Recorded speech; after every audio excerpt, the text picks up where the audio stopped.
passé pour les exilés politiques, pour les disparités, et aussi poser la feuille de route et les mécanismes pour qu'on ne revienne plus à ce que nous avons connu dans le passé en termes de violation des droits de l'homme, de disparition.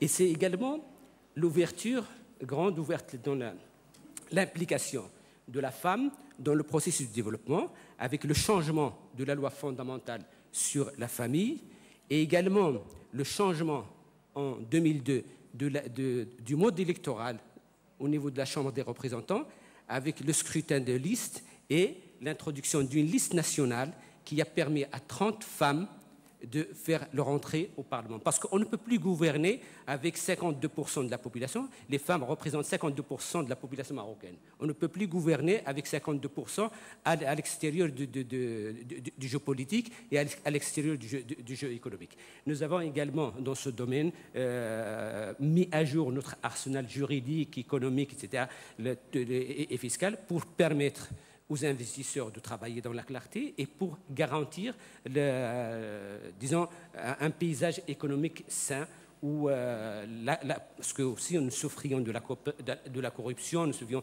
de beaucoup de choses qui étaient des pesanteurs pour l'investissement. Dans le domaine de la gouvernance économique, tout de suite, le roi a annoncé une démarche qui est d'abord destinée aux autorités locales et régionales.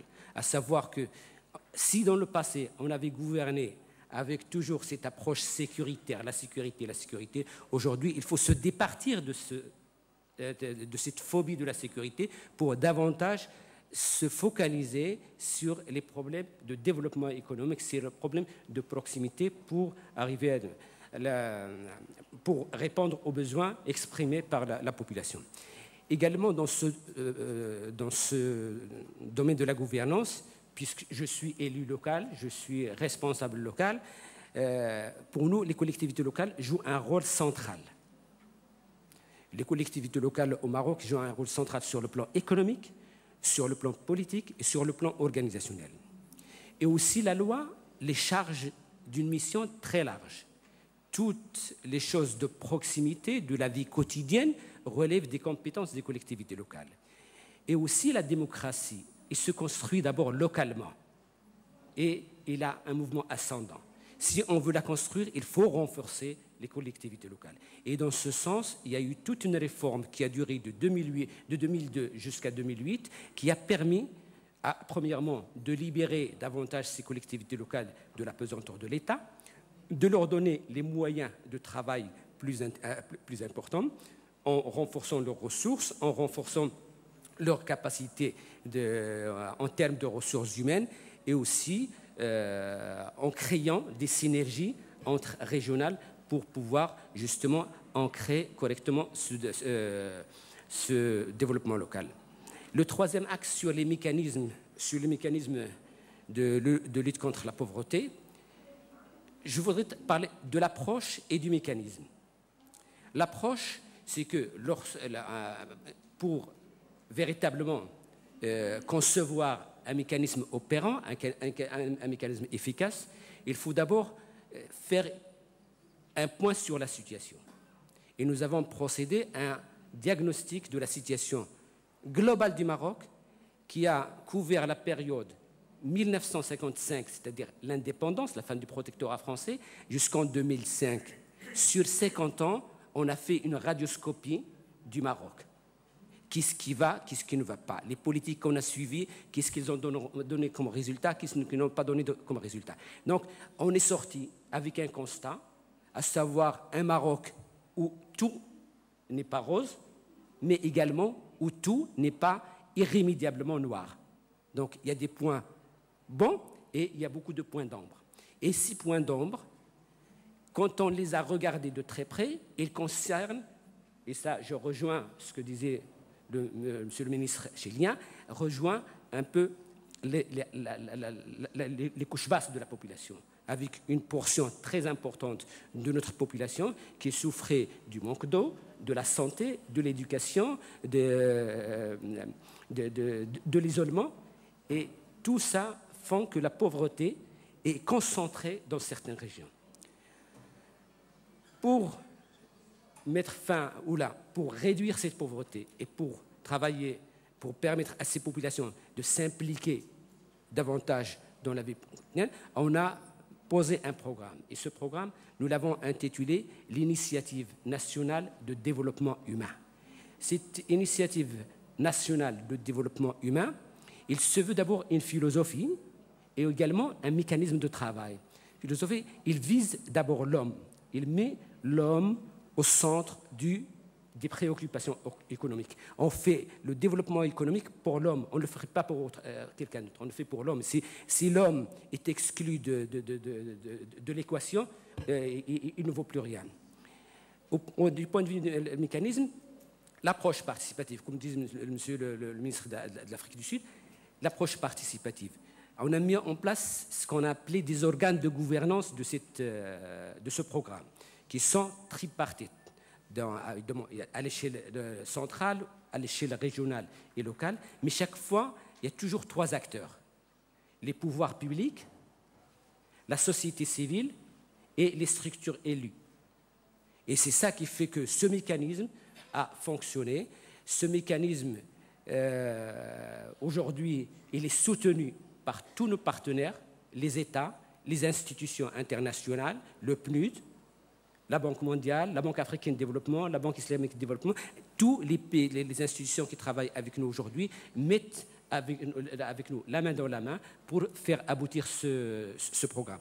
Ce programme a été lancé en 2005. On vient de faire samedi dernier le point un peu sur où est-ce qu'on en est. On a fait déjà plusieurs étapes, mais on a fait le point où est-ce qu'on en est. Aujourd'hui, les résultats sont encourageants. Évidemment, on ne peut pas éradiquer la pauvreté et l'exclusion en 6 ou 7 ans, mais on a fait des progrès significatifs et je vous remercie, je m'arrête à ce niveau-là.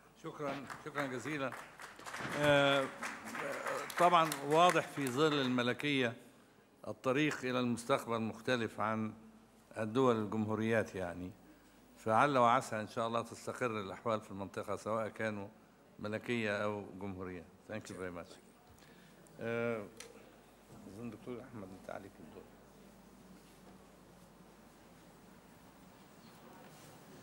The next is Dr. Ahmed Galal, طبعا Director of the Economic Research Forum. Ahmed Galal, currently Managing Director of the Economic Forum, Research Forum, a regional research institution covering the Arab countries, Iran and Turkey. Between 2000 and 2006, he was the Executive Director and Director of Research of the Egyptian Center for Economic Studies, another independent think tank dedicated to economic development in Egypt. Dr. Galal was staff member of the World Bank for 18 years, during which he served as industrial economist in the Europe, Middle East, and North Africa region, senior then principal economist at the research arm of the bank, economic advisor at the private sector development department, and economic advisor at the Middle East and North Africa region. دكتور أحمد جلال طبعا معروف في مصر والعالم العربي. Dr. Galal received his PhD in economics from Boston University and has published extensively, co-authoring, co-editing 10 books on a wide range of issues, including privatization, regulation of monopolies, trade, monetary policy, and fiscal policy. تفضل. Thank you, Dr. Higazi. Good afternoon, everyone. We have just heard 2 wonderful presentations from 2 wonderful countries, and if this is an example of where Egypt is going to go, I am delighted that these are the 2 examples that we will follow. Both of them made it. I have no question that we will too. It's a question of how we get there. This is not optimism coming out of nowhere. This is optimism derived from history, facts, and realities. No one country has gone from one regime that's authoritarian regime to a democratic regime and failed to make it. So I am quite optimistic and thanking them for being here.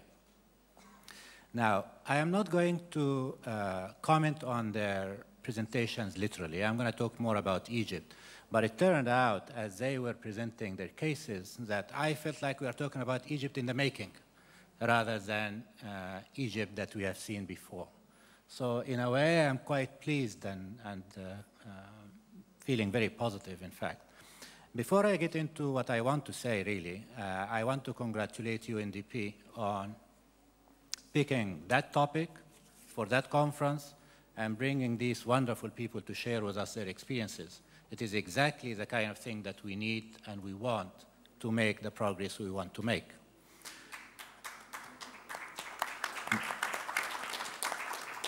Was that for me or for UNDP? I know it's for UNDP. Well, they deserve the credit anyway. Let me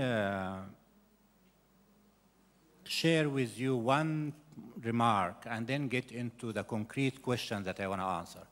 The one remark is the following. Those of us who are concerned with development in the Arab region are very familiar with this exceptionalism idea. You know, the entire world was changed, but not the Arab region. Why? They are this or that or that. Oil is a curse. They have plenty of oil to buy votes and to keep people happy.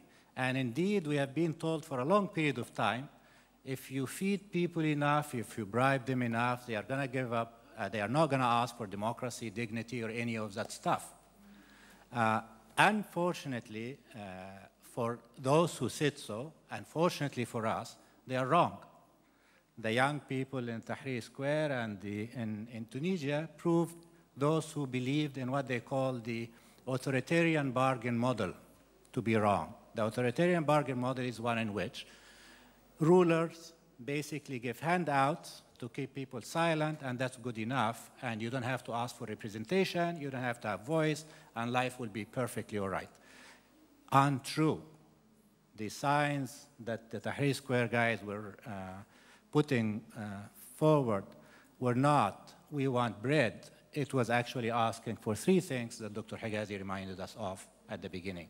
So I'm happy we proved them wrong. We are on the way to a better future for all of us. Talking about the future, all my comments are going to be related to the future. I'm not going to be saying much about the past, except when it helps me to make my future point. And what I want to talk about are what I would call three tensions. The first tension is between the development, and I'll focus on economic development. The one point that I never tire of making right now is that the immediate future depends much more on the political reform rather than on the economic reform. The sooner we get security on the ground, the better off we are. The sooner we have a political map where we know what reform is going to follow what. Not only that we have a clear one, but one that's supported broadly by most people in the country, the better off we are. But having said that, we still need to think about what we do on the economic policies. And I have I'm organizing my thinking, if you like, around three tensions. The first tension is between the old development model we followed and the new one. And what I am worried about is a backlash.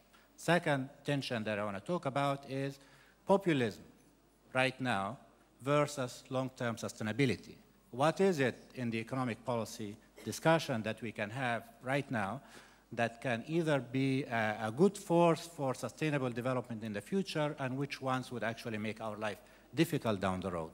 And then finally, I want to deal with the tension, or the so-called tension, between economic growth on the one hand and, if you like, social justice or equality or employment generation. So these are my three ideas. Let me start off with the first one. Why do I say there may be tension between the old development model and the new one, and why am I worried about it? It's because of the following. The model we have followed before is essentially what people would refer to as the Washington Consensus model, a model in which economic growth is really what it's about. It is accelerating investment, it's attracting foreign capital, it is getting economic growth and the pie bigger, and trickle down will be, that will make more resources available, and you will be able to help the poor. In the process, because the model was not conceived, in our case, in a democratic setup, therefore fewer voices found their way through the policy formulation.